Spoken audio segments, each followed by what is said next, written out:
Semana passada, nós falamos sobre a segunda parte dos 10 mandamentos, né? Os deveres para com o próximo. Também foi falado da primeira parte, né? Onde falamos sobre os deveres para com Deus. E hoje, nós iremos falar sobre o livro da aliança. É como uma conclusão, né? Como uma síntese daquilo que nós falamos nos 10 mandamentos. Então, o título aqui da lição nossa hoje é o livro da aliança, leis morais, cerimoniais e civis. Se nós pudéssemos aí resumir a nossa lição, não? Está projetando aqui? Aí, pessoal, ao vivo é assim mesmo, né? Tem probleminhas, mas deu certo. Então, hoje aí, agora projetado aí, né? Nós iremos falar sobre o livro da aliança. Então, as leis morais, cerimoniais e civis, né? Se nós pudéssemos resumir a lição em uma frase, nós diríamos assim: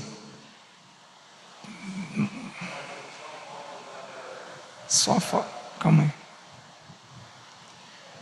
Um minutinho, irmãos.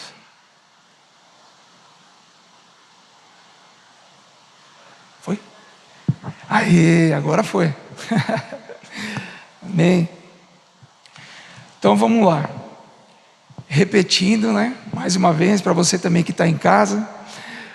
Hoje a lição 10, né? Nós vamos falar sobre o livro da aliança. Um subtítulo aí, né, resumindo, sobre as leis morais, as leis cerimoniais e também as leis civis. Se nós pudéssemos resumir a nossa lição aí em uma frase, nós diríamos assim: pela mediação de Moisés, Deus deu a Israel o livro da aliança, com as ordenanças a serem observadas pelo povo, sendo fiéis no cumprimento dos preceitos do decálogo, né, os 10 mandamentos. Tendo nós recebido de Cristo essas mesmas leis por Ele já cumpridas, somos chamados também a obedecê-las. E aí, a nossa revista aqui vai trabalhar em cima de tópicos, né? E vai falar agora um pouco sobre as leis que dizem respeito ao culto, as exigências que o Senhor determinou ali, as formas como Ele queria que fosse cultuado o seu nome. Em Êxodo 20, do verso 24 até o 26. Esse é o texto que está lá. Vamos abrir nesse texto para a gente poder ir acompanhando. Êxodo 20.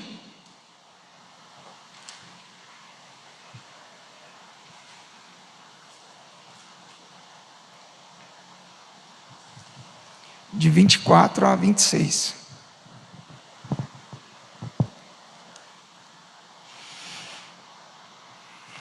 Diz assim: um altar de terra me farás, e sobre ele sacrificarás os teus holocaustos, as tuas ofertas pacíficas, as tuas ovelhas e os teus bois. Em todo lugar onde eu fizer celebrar a memória do meu nome, virei a ti e te abençoarei. Se me levantares um altar de pedras, não o farás de pedras lavradas, pois se sobre ele manejares a tua ferramenta, profaná-lo-ás. Nem subirás por degrau ao meu altar, para que a tua nudez não seja ali exposta. Nós vimos ali anteriormente que os 4 mandamentos, né, eles se concentravam nos deveres diretos para com o Senhor.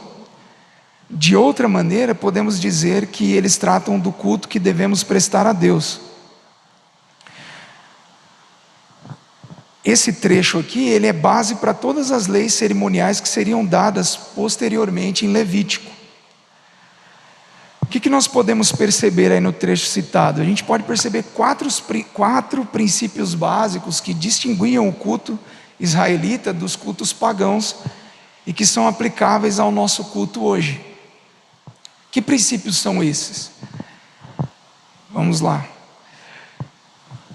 Aí está aqui um gráficozinho para a gente poder um esquema, né, para a gente poder entender melhor. Então esses são os princípios da localidade, da simplicidade, da pureza e do sacrifício. Vamos entender cada um desses pontos. Então, sobre o princípio da localidade, a gente vê que nesse período, como diz no verso 24, em todo lugar onde eu fizer celebrar a memória do meu nome, virei a ti e te abençoarei. O Monte Sinai não seria o único lugar de adoração ao Senhor, porque nós vemos que no verso 24 ele diz que em todo lugar onde eu fizer celebrar a memória do meu nome, então eu virei a ti e te abençoarei. Deus apontaria mais tarde outros lugares de adoração, como nós vemos mais para frente, em Levítico, tem a criação do tabernáculo, e depois, né, na época de Salomão, a construção do templo. Isso neste período aqui, onde nós estamos estudando aqui no Êxodo. Depois, o que nós podemos dizer? Em nossos dias, o culto continua não estando ali restrito a um lugar, né? A um lugar físico, alguma estrutura. Como nós vemos em João 4:24, em qualquer lugar Deus pode ser adorado, em espírito e em verdade. Óbvio que, no que diz respeito ao texto, tudo isso é verdade, mas nós podemos fazer uma abrangência, né? Essa abrangência que a revista acaba não fazendo. Não está restrito sim a um lugar. Porém, se nós pudermos pensar hoje nos nossos dias, nós temos um recurso, né? Nós podemos assistir o culto, por exemplo, pela internet, né? É lícito, de acordo com as circunstâncias, nós fazemos uso, né, desse benefício, porém não é o ideal. De repente, se isso não fosse explanado aqui, poderia ficar implícito que em qualquer lugar seria também, inclusive, e somente, né, esse é o ponto, nos nossos lares por meio da internet, né? Então nós sabemos que o ideal é a nossa reunião aqui, pessoal, física, né, como o congraçamento, né, dos santos. Esse seria o ideal. O momento em que nós oramos, buscamos ao Senhor em união uns com os outros, esse é o momento ideal. É importante que nós façamos essa contextualização a partir do momento em que vivemos. Outro ponto também, hoje nós temos alguns lugares, né, identificados como réplicas, né, deste templo que no passado nós adorávamos. Em São Paulo mesmo nós temos um exemplo. Então assim, em qualquer lugar, mas em qualquer lugar onde a presença do Senhor habita, onde as coisas que Ele abomina não estão, né? Isso tudo é importante nós falarmos, porque se nós deixarmos vago que em todo lugar, fica um pouco complicado. Então, há lugares onde as pessoas dizem, não, venham, aqui é o lugar de Deus, é só o lugar de Deus aqui, né? Nós sabemos que este tal templo, né, essa réplica do templo de Salomão, nós sabemos que isso é uma prática não verdadeira, né? O Senhor diz que não haveria mais um lugar específico, né, identificado ali como sendo o lugar da presença do Senhor, né? Mas o lugar onde o Senhor está é o lugar onde os seus santos estão reunidos, né? Um exemplo também é que no passado nós tínhamos, por exemplo, no período medieval, igrejas pomposas, né, com arquiteturas, eram lugares identificados como o lugar santo, a estrutura mesmo, não era a reunião, né, o lugar onde as pessoas se reúnem para adorar a Deus, era o lugar físico mesmo. Então, todas estas coisas, elas são sombras, né, do que haveria de vir. Mas é importante nós levantarmos esse ponto para ficar bem claro. O Senhor sim é adorado em qualquer lugar, desde que esse lugar estejam pessoas dispostas a adorá-lo segundo os preceitos dele e de coração, em verdade, em espírito e em verdade. Certo? Outro princípio do culto ao Senhor. Aqui, irmãos, é só um ponto que eu queria deixar. No slide eu coloquei antes e depois, para não ficar repetitivo, ontem e hoje, lá e aqui, enfim, só para os irmãos compreenderem. Então, aqui no princípio da simplicidade, o que ontem, né, era praticado? Adorar ao Senhor em altares de pedras não lavradas, diferentemente dos pagãos que adoravam em altares de pedras trabalhadas. Tem um comentário na nossa revista, do John Mackay, que ele diz assim: um altar feito de pedras caras e esteticamente agradáveis seria um tributo à perícia humana, desviando o foco de sua atenção e bondade. Aqui a gente pode exemplificar com aquilo que eu falei há pouco, sobre os templos, né, da Idade Média, por exemplo. A igreja tinha templos pomposos, né, com várias pinturas, porque a identificação, a grandeza de Deus e da fé, digamos assim, ela era materializada nesses detalhes. Então, quando você entrava nesses lugares, a ideia era de que Deus estava ali, mas por conta de tudo aquilo que era visto. Na verdade, isso gerava uma certa distração, né?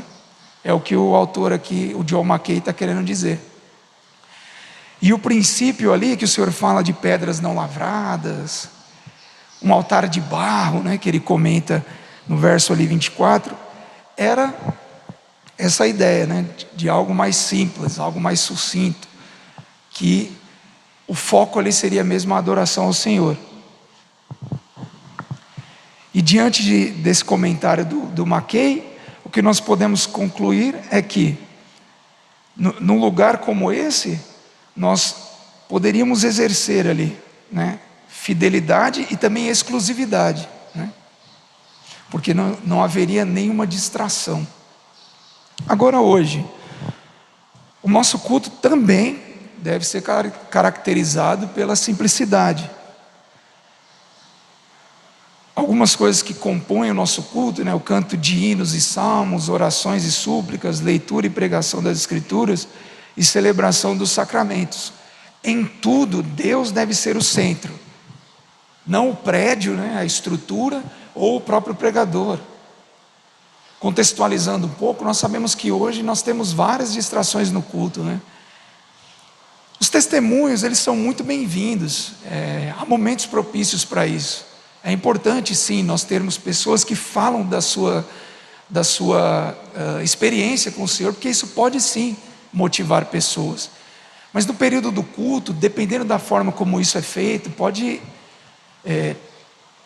mais assim concentrar a atenção na fé e na forma como aquele que está testemunhando buscou o Senhor, do que a própria ação do Senhor na vida dele. Nós temos danças hoje, das mais diversas. Eu já cheguei a ver até pessoas com trajes assim, de dança do ventre, né? De odaliscas ali. É sério, eu já cheguei a presenciar isso. Então gera uma distração no culto, porque enquanto de repente está tocando um hino, uma canção, a pessoa dançando, você acaba não prestando nem atenção na letra que você está cantando. Então, infelizmente, esse tipo de coisa acontece. Então, o culto como no passado, deve ser caracterizado pela simplicidade. Nem mais, nem menos, mas exatamente aquilo que a Escritura deixou para nós. Cantos, hinos, salmos, orações, súplicas e a pregação da palavra. Certo? Irmãos, se vocês quiserem fazer qualquer pergunta, levantarem a mão, qualquer comentário, até para, de repente, deixar a aula mais rica, fiquem à vontade, tá? O microfone está aqui, tá bom? Um outro princípio é o da pureza. Tem um comentário também que está na nossa revista, que o Philip Ryken faz, né? Ele afirma que o culto cananita, né? O pessoal ali, o povo daquela região onde Israel estava se situando ali, né? Era um culto obsceno, combinando o que? Idolatria com prostituição cultual e outras formas de exposição indecente. Na aula passada, no tópico não adulterarás aqui, eu fiz um comentário, né, sobre isso. A idolatria, o adultério, enfim, isso eram coisas assim muito comuns naquele período, né? A prostituição cultual era algo assim muito comum. Os deuses, né, daquele período ali, eles eram cultuados de maneira explícita, com nudez, com relações sexuais explícitas. Era a festa da carne, resumindo, né? Deus proíbe, a gente vê no verso 26 aí, em Êxodo 20, no verso 26, que o Senhor pede que os sacerdotes, eles não iriam subir em algum degrau, não teriam degraus ali, né, para que eles pudessem acessar o altar, para que a nudez deles não fossem expostas, né? Então por isso que Deus proíbe que se criem degraus ali no acesso ao seu altar. Eles usavam roupas que, se tivessem altares, né, se tivessem degraus para ir ao altar, a nudez deles poderia ficar expostas. E Deus jamais queria que, né, pela sua santidade, que o seu povo tivesse práticas semelhantes às nações vizinhas, né?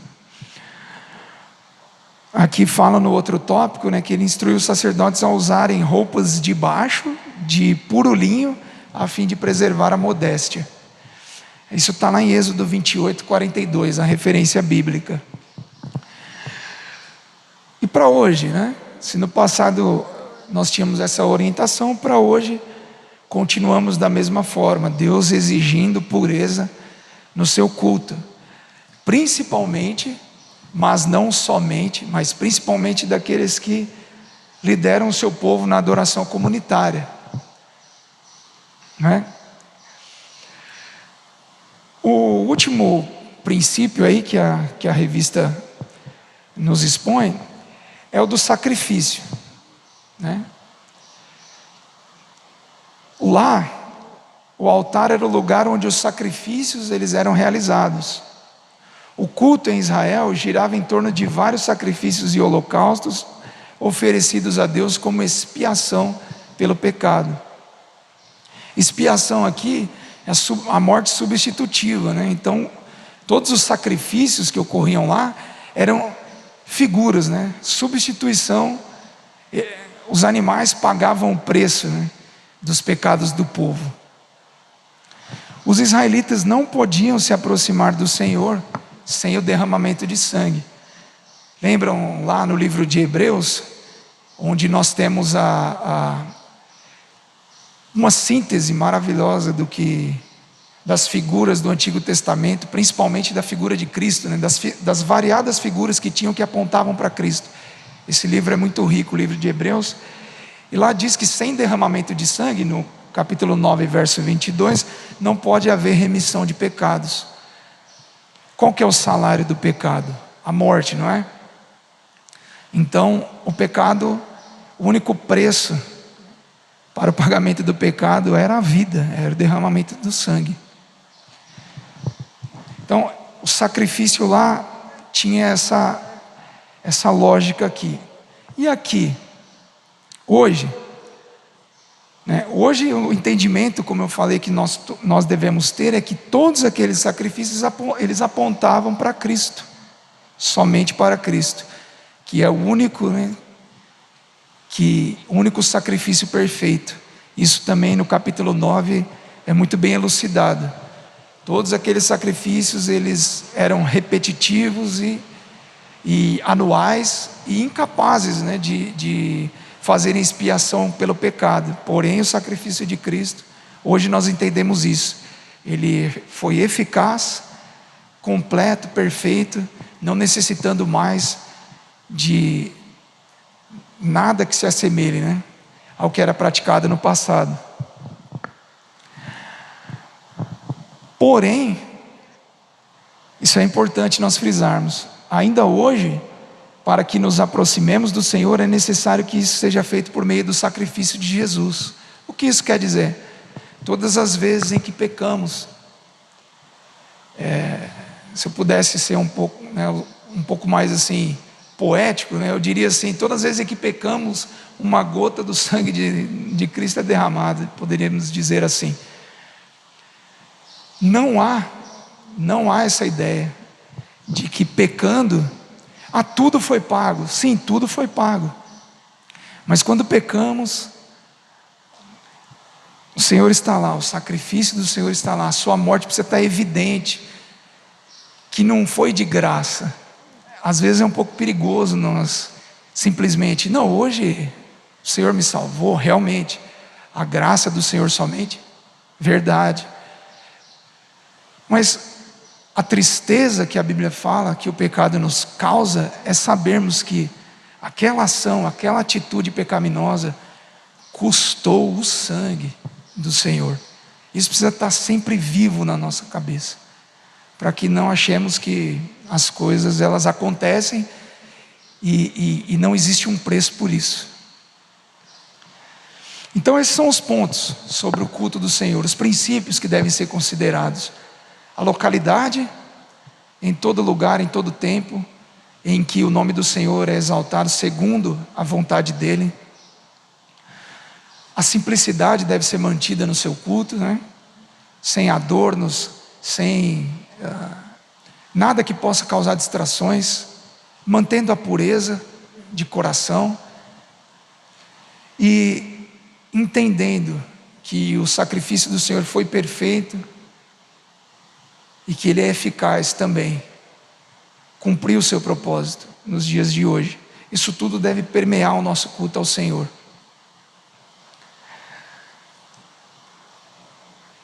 Essas eram as leis cerimoniais, Agora, nós temos ali a partir do capítulo 21 inteiro, muitas leis que diziam respeito à forma como nos relacionaríamos com o nosso próximo ali. Nós temos as leis de compensação, nós vamos ver ali no capítulo 21, leis acerca dos servos, acerca da violência, e como essas infrações, elas deveriam ser compensadas. Mas aqui, a revista, como ela está tratando do período em que Israel foi liberto do Egito, então nós vamos focar naquilo que diz respeito apenas à escravidão, que é do capítulo, aqui eu coloquei a referência do capítulo 21, do 1 ao 27, porém nós vamos nos deter apenas naquilo que diz respeito à escravidão. O que nós podemos então dizer sobre a escravidão? Em Israel, ela não se assemelhava com o que ocorreu em diversos países, principalmente como aconteceu no Brasil. Por conta de terem sido escravos no Egito, agora que estavam em liberdade, deveriam tratar os que eram escravos em Israel com bondade e piedade. Aí a gente vai ver agora algumas diferenças, entre Israel e as nações pagãs sobre a escravidão. Primeiro, o período de escravidão, ele tinha prazo para terminar. Aí a gente já vê a diferença gritante, Só para vocês terem uma ideia, no Brasil a escravidão demorou 400 anos, Ela ocorreu durante 400 anos. Mas ninguém sabia. Hoje nós sabemos que tem o começo e o fim, Mas ela tinha prazo para terminar. Olha a referência aqui em 21, verso 2 de Êxodo: 6 anos servirás, mas ao 7º sairá forro, de graça. E não saíam de mãos abanando, como nós vemos no livro de Deuteronômio, que é a revisão da lei, O livro de Deuteronômio, ele vai fazer uma revisão da lei. Então, além deles saírem no 7º ano, de graça, sem ter que fazer nada, pagar nada para o seu senhor ali, eles ainda não saíam de mão abanando. Eles tinham um certo suprimento dado pelo seu senhor. Uma segunda diferença, que já era de responsabilidade dos senhores, era a de não maltratar os seus escravos. Olha o que vai dizer o verso 26 e 27 do capítulo 21 de Êxodo: Se alguém ferir o olho do seu escravo, ou o olho da sua escrava, eles teriam que libertar o escravo em pagamento do seu olho. E se com violência fizer cair um dente do seu escravo, ou da sua escrava, vocês teriam então, senhores, que libertar o escravo em pagamento pelo seu dente. Muito diferente, né, daquilo que nós vimos aí sobre escravidão e entendemos aí historicamente. Em terceiro lugar, em Israel a escravidão não era baseada em etnia ou raça. Mesmo os próprios israelitas poderiam ser comprados como escravos. De repente ali, uma incapacidade de um pagamento de uma dívida, a pessoa poderia ficar ali, trabalhando esse período para pagar, né, a sua dívida. Mas nunca de maneira forçada ou involuntária. Você vê no verso 16, o que raptar alguém e o vender, né, ou tanto aquele que vende quanto aquele que compra, né, deveriam ter pena capital e serem mortos. Você vê a seriedade, né, a seriedade que era tratado esse tema. Por fim, de modo comparativo, agora que a escravidão no Brasil, frequentemente aqui as famílias eram separadas, né? Então, as famílias eram separadas ali quando trazidas ali para os seus senhores. Uma ia para um lugar, outra ia para o outro, e era assim. Em Israel isso jamais poderia acontecer. Olha o que diz o verso 3 do capítulo 21. Se entrou solteiro, aí sim, quando fosse dado forro, sozinho sairá. Se era homem casado, quando ele foi escravizado, ele ia sair com a sua mulher, com a sua família. Agora, o que poderia acontecer? Se o escravo tivesse recebido a sua esposa das mãos do seu senhor, então ele poderia optar, né, aquele que era escravizado, ele poderia optar por permanecer com a sua esposa. Só que para isso, como foi dada a esposa por meio do Senhor, ele teria então que servir o Senhor aí para sempre. Mas ele poderia ter a opção de escolher ficar com a sua família. E aí, para identificar esse escravo, era marcada a sua orelha, né?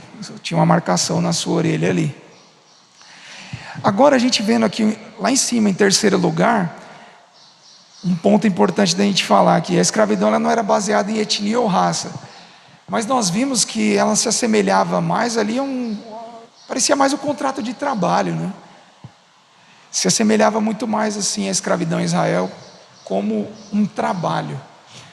E aqui eu trouxe aqui para os irmãos, eu sei que não deve estar muito visível aí, mas um infográfico que fala da escravidão contemporânea no Brasil, mais do que diz respeito ao trabalho escravo.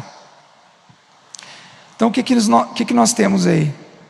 O Brasil foi o último país do mundo ocidental a abolir a escravidão, né, de forma oficial. Porém, até os dias atuais, há informações que milhares de brasileiros ainda vivem em regime de escravidão profissional do trabalho. Isso é uma tristeza muito grande, né? E eu estou falando no Brasil, tá? No Brasil. Aqui está um pouco pequeno para mim. Eu vou dar uma. Aqui também piorou, né? Mas vamos. É importante aqui. Tá? Ó, alguns números. 200 mil trabalhadores hoje, em média, vivem em situação de trabalho escravo. 200 mil. É muita gente. O Brasil ocupa hoje a 94ª posição em países que mantêm trabalho escravo aí num ranking mundial.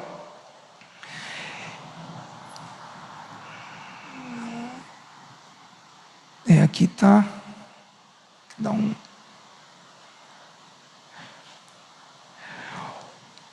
Por exemplo, se a gente pudesse aqui estratificar onde acontece esse trabalho escravo, 41% desses trabalhadores, eles estão na construção civil. 21% estão nas lavouras. 12% na pecuária. E em números menores, estão aí nas confecções.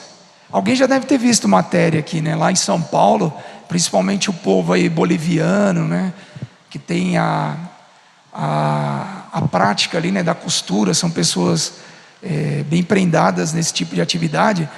Muitas vezes em São Paulo, várias vezes no jornal, a Polícia Civil invade lugares onde estão pessoas lá, principalmente naquela região central ali, Zona Leste ali, Moca, Brás, pessoas que vivem ali de repente em apartamentos ali, em situação escrava, confeccionando roupas para grandes redes aí de lojas, para um salário de fome.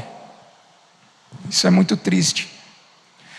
O primeiro estado no nosso país aí no ranking aí de trabalho escravo é Minas Gerais. O segundo é o Maranhão, o terceiro é o Pará, o quarto é a Bahia e o quinto Goiás. São esses estados onde se encontram pessoas trabalhando nessas situações.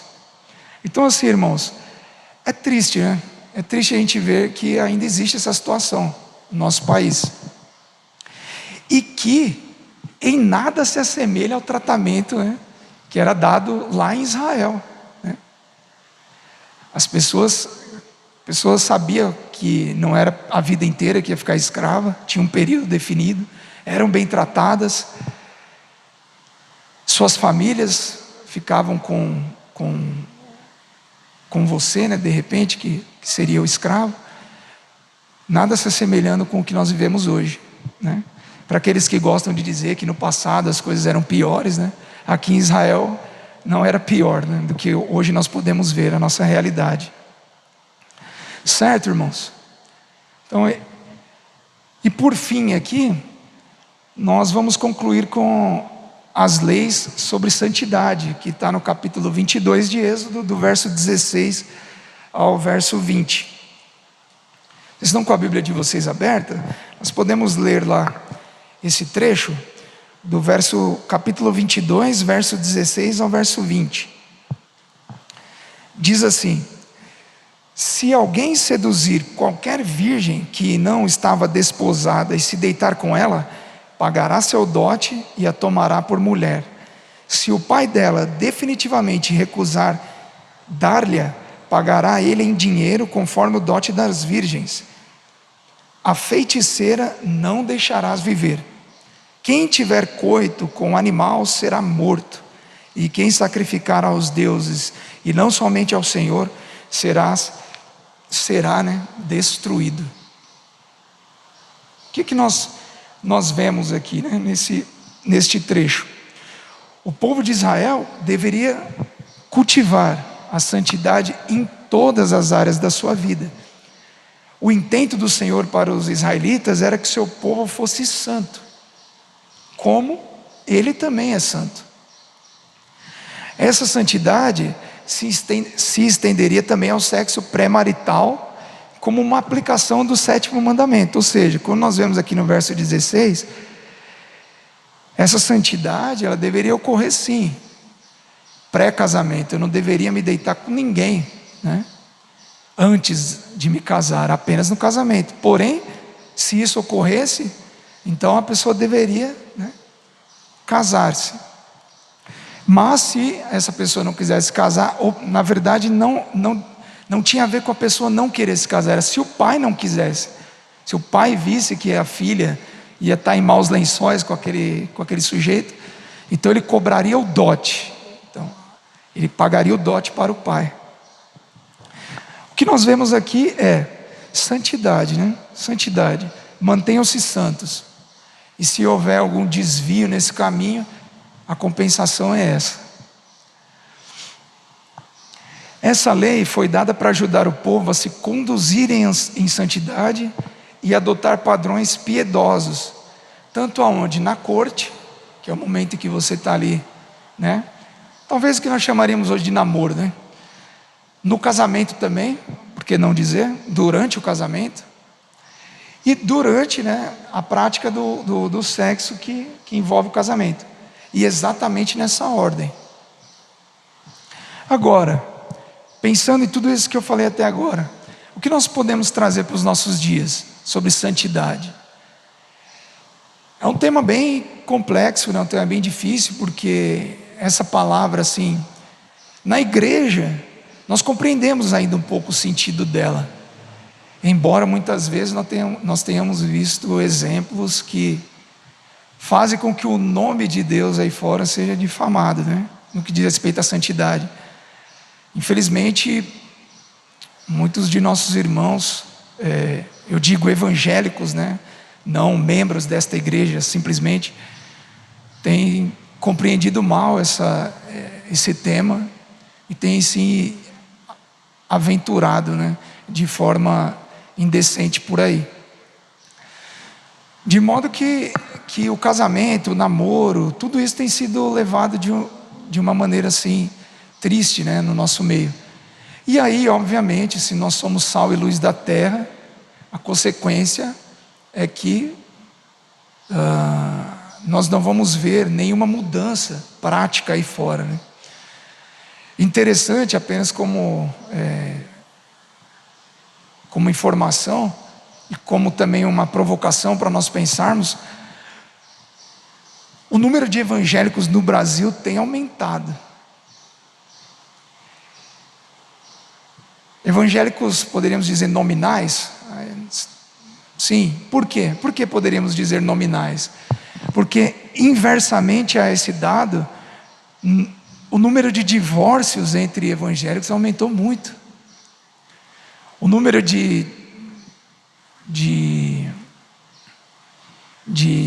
pessoas que acabam tendo relacionamentos, né, fora do casamento, enfim, sem fazer juízo de valor, mas apenas dando o número frio. A igreja o que nós concluímos é que não tem influenciado nesse sentido, né? Se o número de evangélicos aumenta, todas essas práticas tenderiam a diminuir, e não é o caso. Então nós precisamos entender esse ponto, né? Entendermos o momento em que vivemos e procurarmos compreender isso nas nossas vidas e também influenciar positivamente as pessoas nesse sentido. Nos versos de 18 a 20, o Senhor ordenou a pena capital a vários tipos de pecado, especificamente ali o que? A feitiçaria, a bestialidade e a idolatria, que claramente são pecados associados aí ao culto falso.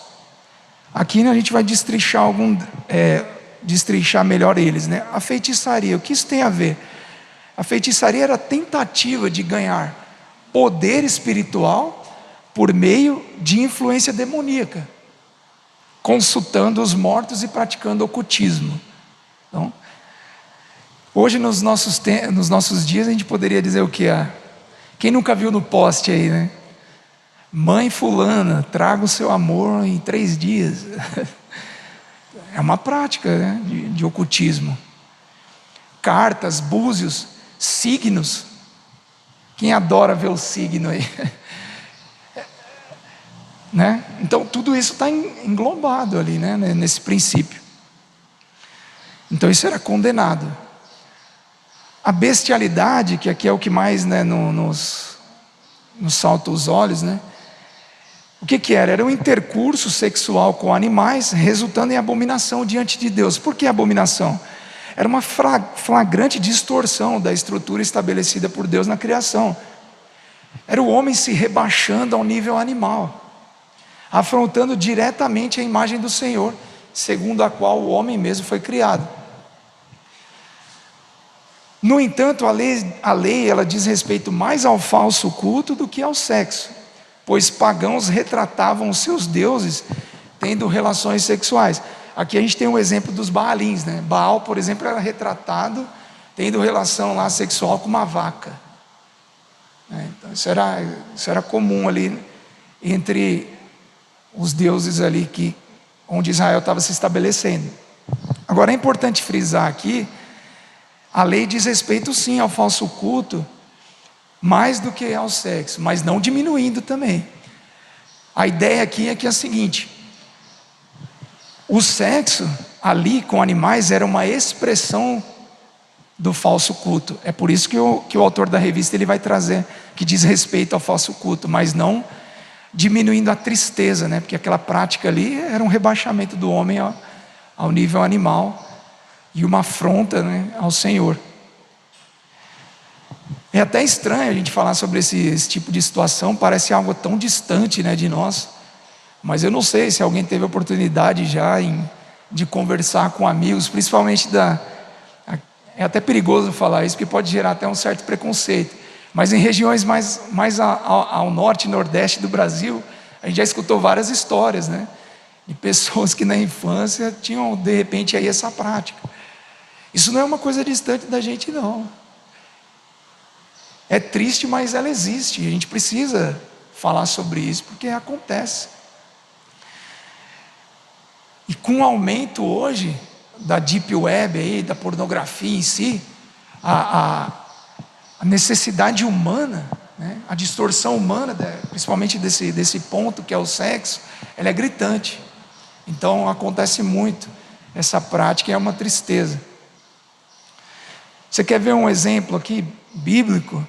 Em Levítico 18, do verso 23 ao 24, o que vai falar aqui? Ó? Nem te deitarás com o animal, para te contaminares com ele, nem a mulher se porá perante um animal para juntar-se com ele. É confusão. Com nenhuma destas coisas os contaminareis, porque com todas estas coisas se contaminaram nações que eu lanço de diante de vós. Todas aquelas nações ali que estavam avizinhando Israel, né? Elas tinham essas práticas. Então o Senhor já estava orientando: não façam isso.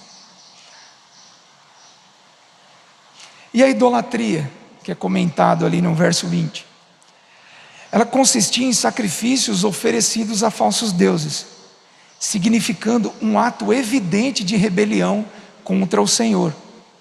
A pena seria a total destruição, tanto do idólatra quanto de suas propriedades. Quando fala de destruição aqui, não era simplesmente a morte do sujeito. O idólatra, tanto ele quanto as suas propriedades, tudo que estava em sua posse seria destruído. Um exemplo que a gente pode tirar é quando os reis iam, né, guerrear contra as nações, e a ordem de Deus era: destruam tudo. Seus bens, o talher, tudo, destruam tudo. A gente vai lembrar até que Saul, né, caiu nessa tentação de pegar uma parte dos despojos ali para ele, né?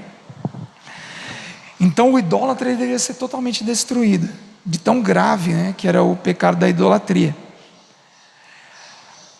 Aqui, irmãos, só para a gente compreender um pouco mais, alguns exemplos de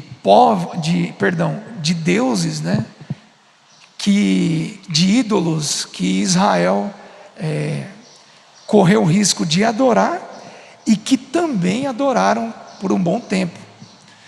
Aqui não diz respeito apenas ao período ali do Êxodo, né, mas também depois. Você vê que o livro de Jeremias ali, rapidamente, eu vou ler para vocês, o capítulo 7, no verso 18, lá vai falar sobre a rainha do céu. Então, nós vemos aqui o seguinte: os filhos apanham a lenha, os pais acendem o fogo, e as mulheres amassam a farinha, para se fazerem bolos à rainha dos céus, e oferecem libações a outros deuses, para me provocarem a ira. Então, esse período aqui foi muito difícil. Em 44:18 também vai acontecer a mesma coisa. Só que isso daqui é triste, nesse capítulo, porque o próprio povo afronta Deus dizendo assim: quanta coisa ruim que a gente está passando desde que a gente deixou de adorar a rainha dos céus. Já não era mais uma adoração simplesmente. Eles estavam dizendo que a situação deles agora estava terrível, porque eles deixaram de adorar a rainha dos céus para obedecer o que Jeremias tinha dito, né? Para adorar o Senhor, para voltarem a cumprirem a lei. Já era uma clara afronta, né? Em Levítico, o que a gente vai ver no capítulo 20, verso 2? Outro exemplo, ali é Moloque agora, né?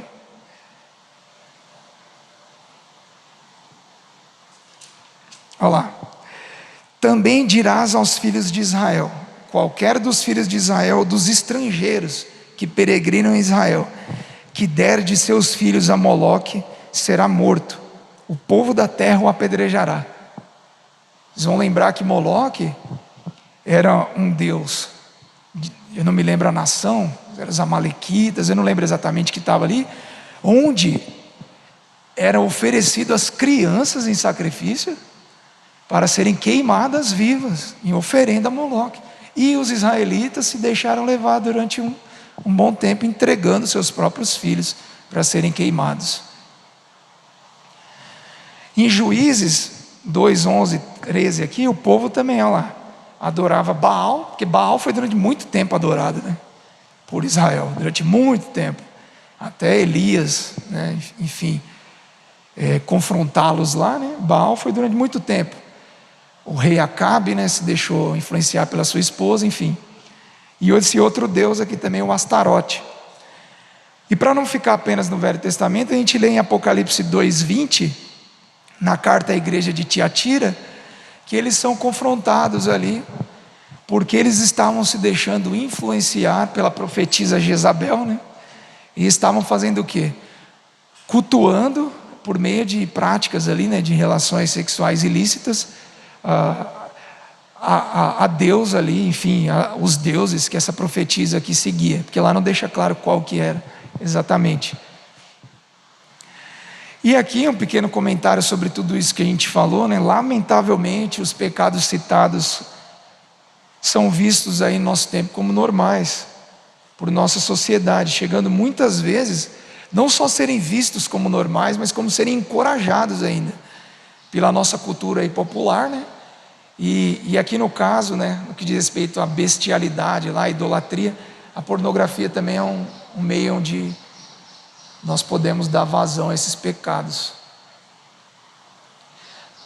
Certo? Alguma dúvida aí? Alguém queria fazer algum comentário? Fiquem à vontade. Se não, você quer?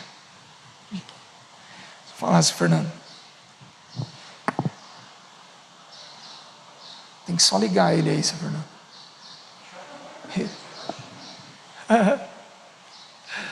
Certo? Aí. Ô Júnior, eu gostaria de fazer uma observação, eu diria que até uma contribuição, a respeito do que a revista coloca sobre a comparação. Evidentemente que a gente entende o sentido, né, do trabalho escravo, de ser, biblicamente falando, aí nessa situação, uma comparação a um contrato de trabalho. Eu acho que na minha opinião, que é uma colocação bastante infeliz por parte do autor do texto. Sim. Porque nós temos que ver o contexto, e o contexto é lá, né? É Deus disciplinando o seu povo, aquele povo que ele chamou, aquele povo que ele separou e escolheu, tá? Deus, então, agora chamou esse povo, salvou esse povo, separou esse povo para ser a nação dele, e Deus estabelece normas, diretrizes para que esse povo siga, para que esse povo agora viva como uma nação. Sim. E o escravo, que sempre existiu, mas em outro contexto, né, que a gente até não consegue entender porque, né, eu particularmente, né, uma coisa tão maléfica para a vida humana, na Bíblia é retratado, mas são as coisas de Deus, né? Deus é soberano sobre tudo e sobre todos. Então Deus estabelece uma forma mais suave, sim, de aquele seu povo escolhido lidar agora com os escravos, porque sempre houveram escravos, né? Vamos nos lembrar que Agar era uma escrava egípcia de Sara, né, que serviu a Abraão, sim, em outro contexto, em outra situação, tá? O que não se pode pensar que se assemelhava a um contrato de trabalho. A situação análoga à condição de trabalho escravo do Brasil, realmente isso não se coloca, né?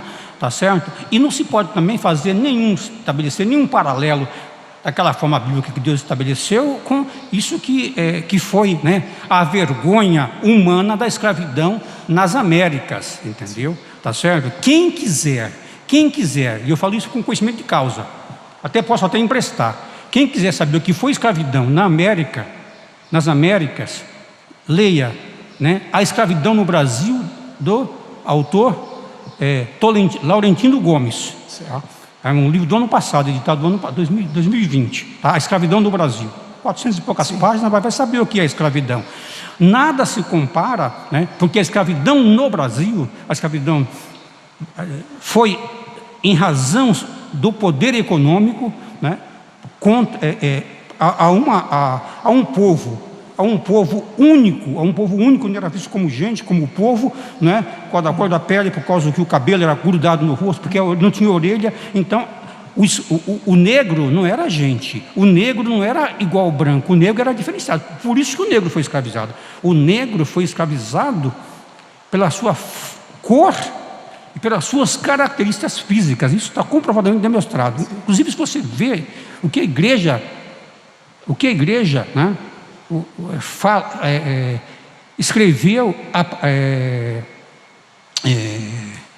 em relação à figura do negro nessa época. Então não se pode, né, não é o caso aqui, vou sair fora, não se pode estabelecer esse paralelo. Deus disciplinou a escravidão, né, aquela escravidão para o seu povo tratar, no meu entendimento aqui, de forma mais suave, mais humana, o escravo.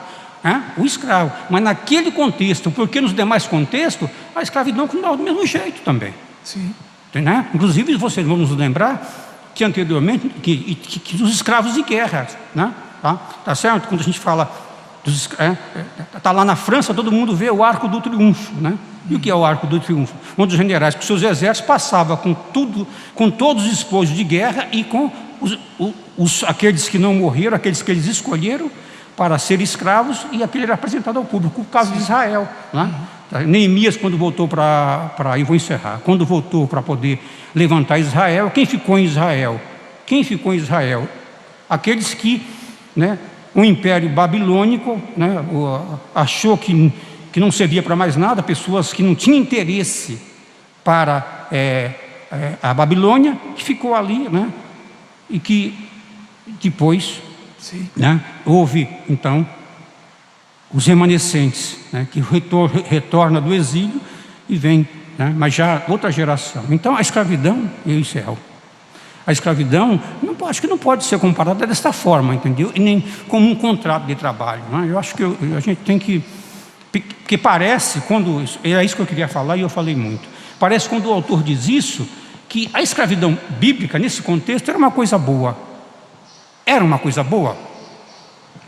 Não. Eu não creio que tenha sido. Obrigado. De nada. Obrigado, senhor Fernando, pelas contribuições, né? O ponto ali da revista, respondendo também aquilo que o comentário do senhor Fernando, que é importante ele expor aquilo que, né, recebeu da aula. Talvez a ideia ali seria mostrar a discrepância, né? O ponto seria a discrepância, não tanto explicar ou justificar a escravidão, mas explicar a discrepância, né, entre a forma como a escravidão ocorreu e o tratamento para o escravo, né? Acho que esse é o ponto ali. E como era o tratamento, né, a escravidão depois, em outras nações, e como aconteceu, né? Mostrar essa discrepância. A escravidão realmente, como o senhor Fernando falou, não pode ser romantizada na Bíblia simplesmente porque está lá.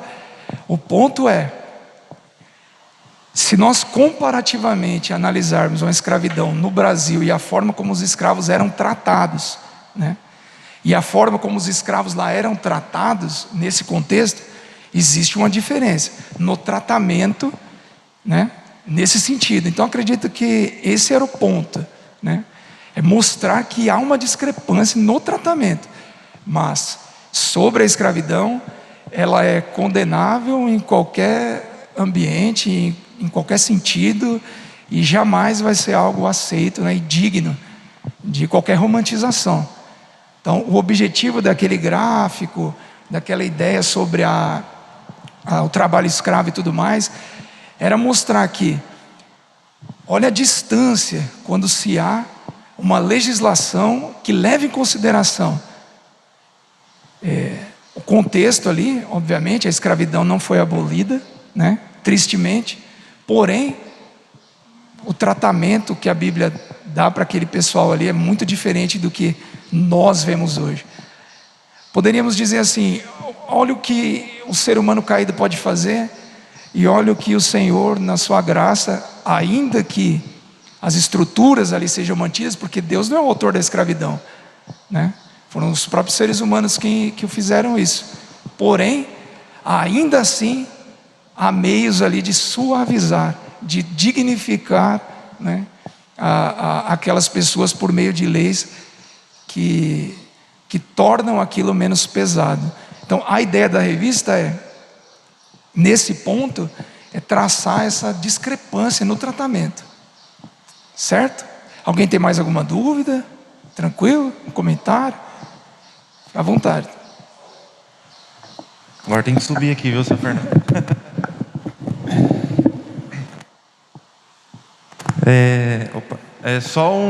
Naquela hora que você falou da igreja, né, que tem crescido mais nominalmente nos dias de hoje, né, porque hoje as pessoas acham que se autodenominar cristão é você ser cristão, né? E tem uma frase assim que é muito importante e acho que é para a gente pensar mesmo, né?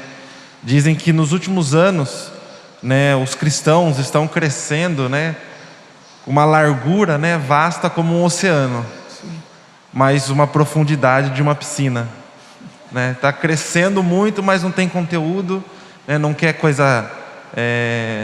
se relacionar seriamente, né? Nas questões da santidade, né? Não pensa que você só se denomina cristão e continua vivendo do mesmo jeito, né? Então, só um comentário para algo para a gente se pensar, né? Realmente, a igreja tem crescido, você tem visto muitas pessoas se denominando cristãs, mas aí com a profundidade, né, de uma piscina, muito raso, né? Sim. Obrigado, viu, Tom? É isso mesmo. Alguém mais tem algum comentário, alguma pergunta? Não? Então eu passo aqui a conclusão, e eu vou usar a conclusão da nossa revista. Está bem sucinto e objetivo. O que todas essas leis têm a ver conosco? Observamos desde as lições sobre os 10 mandamentos a nossa necessidade da justiça de Jesus Cristo. A lei nos dirige para Cristo, como nós aprendemos depois por meio de Paulo, né? A lei é o tutor, é aquele que nos conduziu para Jesus. Não é quem nos salvou, não é quem nos tornou propícios, né, ao Senhor, não. É quem nos conduziu até a chegada do sacrifício perfeito. Ela nos faz perceber o quê? A nossa carência da glória de Deus, e nos leva aos pés daquele que a cumpriu perfeitamente e que agora nos capacita a obedecê-la. É o famoso espelho, né? Sem o espelho eu consigo às vezes saber ali, mas eu não consigo ter a visão. Quando eu chego no espelho e olho, eu vejo as imperfeições, eu vejo, talvez não seja tão bonitinho assim, né? Então a lei é mais ou menos assim. No que diz respeito às leis sobre o culto, por causa de Jesus, agora podemos adorar a Deus em espírito e em verdade, e em qualquer lugar do mundo. Sobre as leis a respeito da escravidão, Jesus, como servo perfeito, nos ensina quanto à necessidade de um compromisso com o nosso Senhor por toda a nossa vida. Em relação às leis sobre santidade, porque Deus nos deu o seu Espírito como penhor da obra de Jesus, como garantia, o Espírito como garantia da obra de Jesus, somos capacitados a produzir o fruto do Espírito e a viver em santidade. Não somos santos e por isso Deus nos ama, né? Mas porque Deus nos ama, fomos capacitados a agirmos em santidade.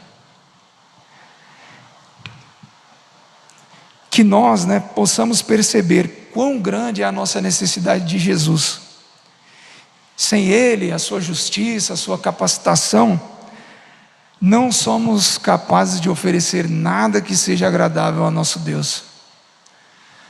Então, tenhamos isso em conta. Tudo isso, tudo que nós falamos aqui hoje, todas estas leis, tudo isso cumpriu-se em Cristo, e nós somos chamados hoje, em Jesus Cristo, a agirmos dessa forma, em pureza, em santidade, em simplicidade, em qualquer lugar, em todo tempo, abominando as coisas que não são do Senhor, nos aprofundando no entendimento da sua palavra, servindo a Ele de todo o nosso coração e confiando que todo mérito, toda honra e toda glória é somente dele. Amém, irmãos? Que todos tenham um bom domingo, na graça e no amor do Senhor Jesus. Deus abençoe e vão em paz.